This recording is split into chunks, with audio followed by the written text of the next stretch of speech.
Hello everyone, this is Mike McWilliams, longtime veteran of the music industry, composer, producer, writer, and performer, engineer, and pleased today to be your host on the Upstairs to the Right channel show. And in the theme of the day, the holiday season being upon us of Halloween, we are going to do a Halloween themed story show. I have an article here from the Alt Press. It is entitled, Bands Share Their Scary Stories from Past Tours. So cue the Halloween theme and music. Okay, and away we go. Let's see here.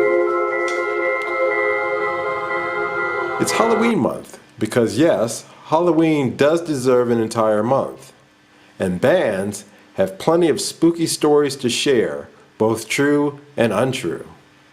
I'm going to lean towards the more untrue aspect of this little article here.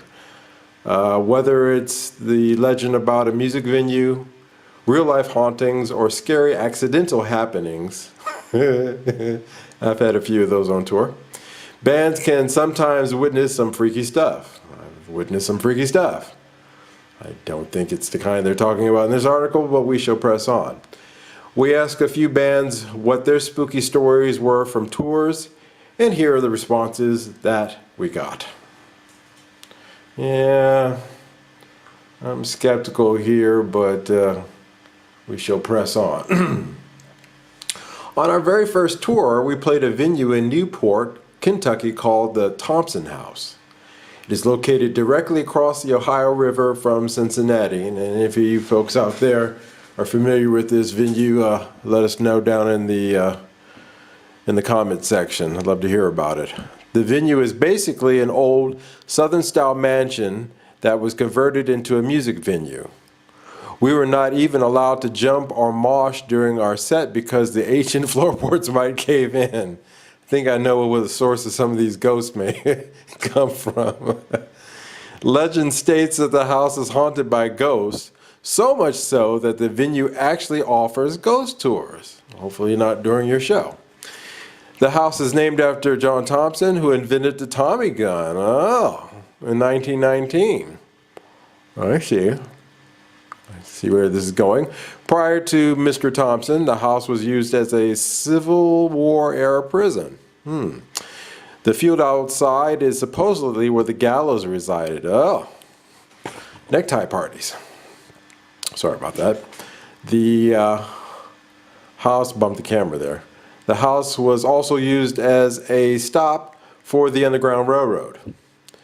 There have been multiple reports of ghosts wearing war period clothing roaming the hallways. As soon as we loaded our gear in, we took it upon ourselves to go ghost hunting. Well, I guess tuning or sound check or stuff like that's not a priority, but what do I know? All right, let's move the camera here. That's a little better.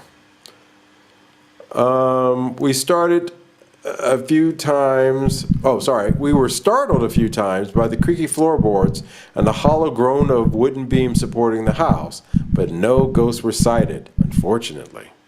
Well, what the heck, man? It's not much of a ghost story.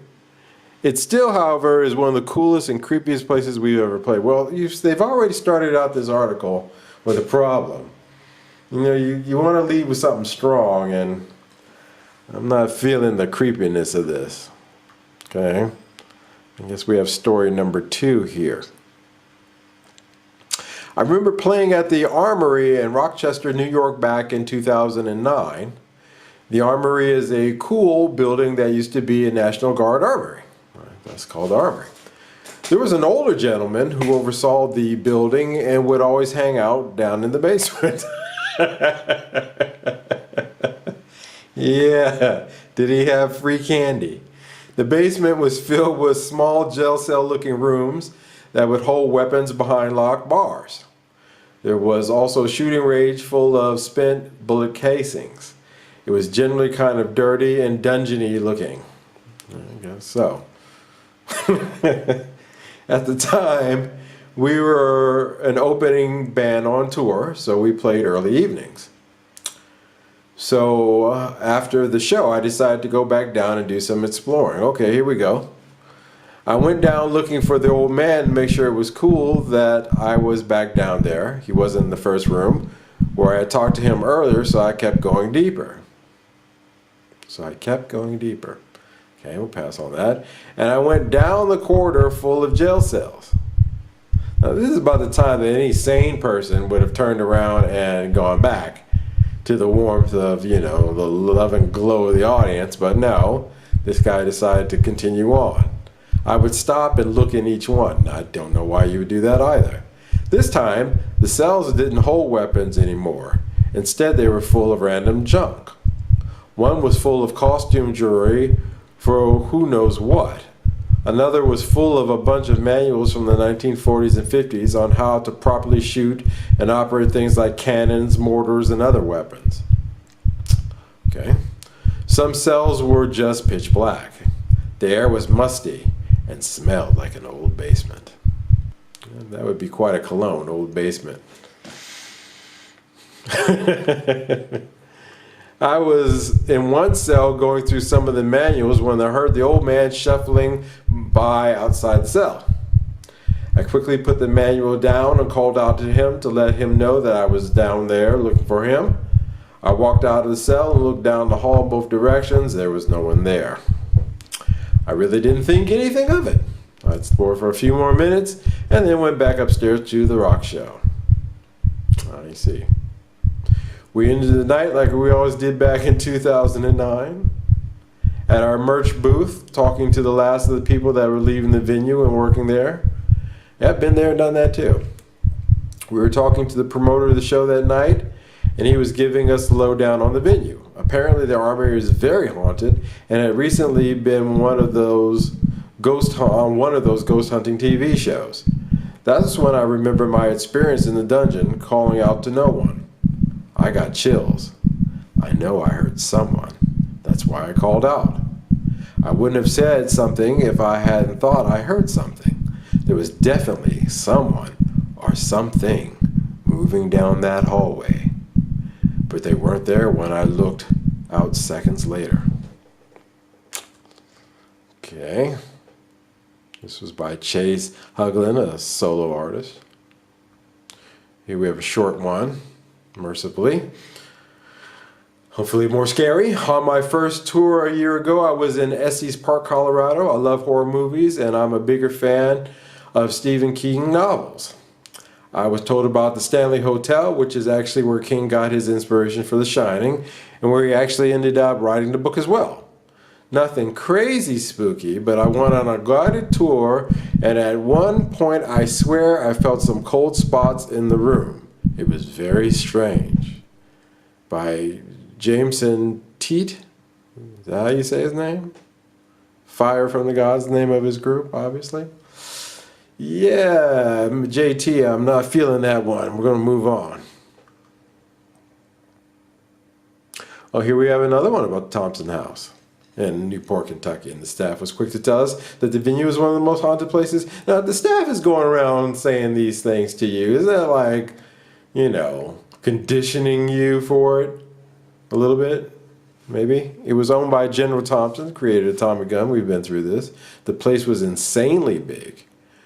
Once we got to our upstairs, I guess making guns pays off. Who knew?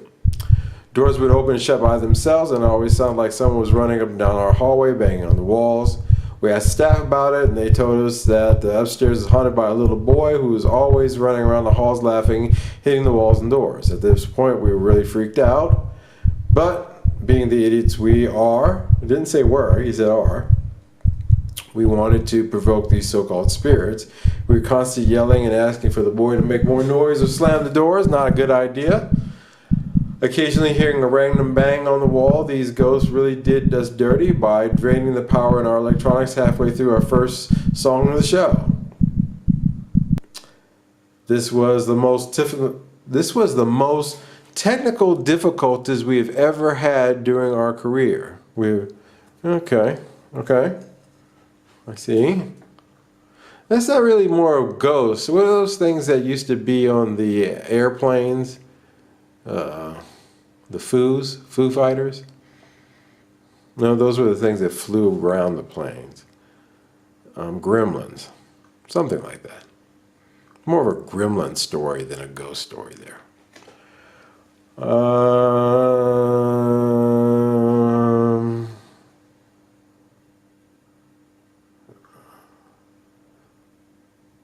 Yeah, this one is more gross than anything else.